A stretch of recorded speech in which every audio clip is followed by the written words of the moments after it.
À 9 mois de l'élection présidentielle, Guillaume Soro sème le trouble entre Alassane Ouattara et son entourage. Plus de détails après le générique. Avant de commencer, abonnez-vous à la chaîne et activez la cloche de notification car cela va vous permettre de ne plus manquer les prochaines vidéos. Let's go!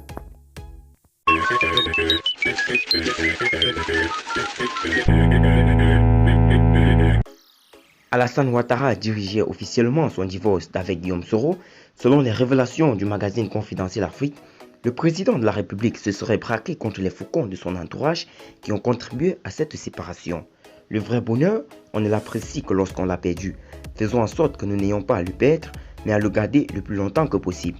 Malheureusement, cette sagesse conseillée par Félix Houphouët-Boigny n'aurait pas guidé Alassane Ouattara et son clan dans le traitement du dossier Guillaume Soro à en croire Confidentiel Afrique. Acteur majeur dans l'accession au pouvoir, Alassane Ouattara, le député des FEC-Sédougou, occupait une place de choix dans le cœur du chef de l'État. Mais ce privilège accordé à l'ex-chef de la rébellion va susciter des grincements de dents de la part de certains cadres du pouvoir. Le Rassemblement des Républicains, toujours selon la publication, s'ouvre alors une guerre de positionnement autour du chef qui va aboutir à la démission de Guillaume Soro de la présidence de l'Assemblée nationale le 8 février 2019. Alassane Ouattara a-t-il eu le nez creux en poussant son allié à la démission? Apparemment non. Depuis son départ du pêchoir du Parlement ivoirien, en effet, l'ancien secrétaire général des fédérations estudiantines et scolaires de Côte d'Ivoire est devenu un véritable cauchemar pour Alassane Ouattara et son entourage. Et le président de la République s'est rendu compte qu'il a été trompé au sujet de son ex-premier ministre. Celui que l'on présentait comme son soutien et impopulaire est en train de démontrer le contraire. L'enfant de l'Afro Koka est entré dans une résistance tenace depuis l'étranger contre le régime d'Abidjan.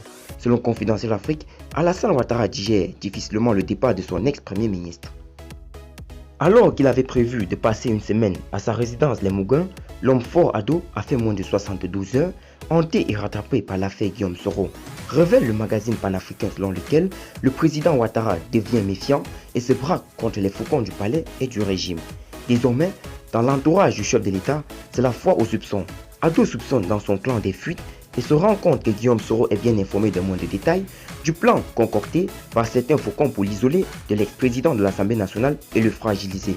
Amadou Gon Coulibaly soupçonne le camp de photocopie. Ce dernier aussi fouine dans les placards du CEPA.